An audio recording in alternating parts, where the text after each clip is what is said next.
ইসলামের মূল ভিত্তি পাঁচটি, তার মধ্যে সওম তথা রোজা একটি। এই মূল ভিত্তির মধ্যে সওম হচ্ছে একটি ভিত্তি, একটি রুকন। আর সওম যারা পালন করেছে তাদের জন্য বিরাট পুরস্কার। তাদের জন্য দুনিয়াতে যেমন আনন্দ, আখিরাতেও তেমন আনন্দ। দুনিয়াতে যখন তারা ইফতার করেছে তখন তারা খুশি পেয়েছে, এবং তাদের জন্যই ঈদগাহ মাঠ, ঈদের খুশি তাদের জন্য।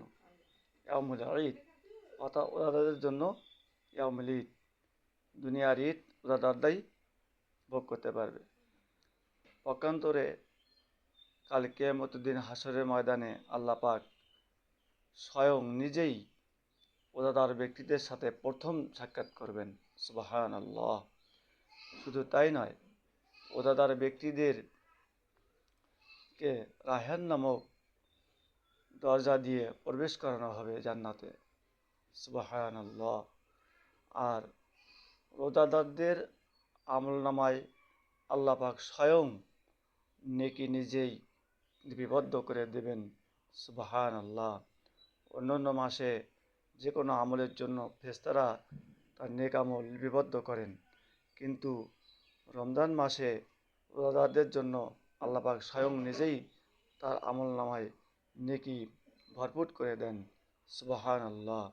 শুধু তাই নয়, এই রমজান মাসে এমন একটি রাত লাইলাতুল কদর, যাকে বলা হয় হাজার মাসের চেয়েও উত্তম, এ রাতটি তিনি রোজাদারদের জন্যই বিশেষ উপহার দিয়েছেন।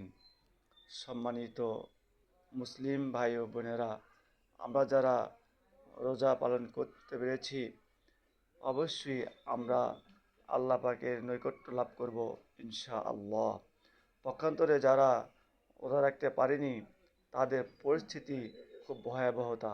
কারণ তারা একটি করে যদি ভাত খেয়ে থাকে দিনের বেলায়, তাহলে একটি ভাতের জন্য 70টা করে বিচ্ছু তাদের পেটের মধ্যেও পয়দা হবে কাল কিয়ামতের দিনে। সুতরাং তাহলে চিন্তা করে দেখুন, কত খানা পিনা যারা করেছে রমজান মাসে, তাদের পেটের ভেতর কত বিচ্ছু পয়দা হবে।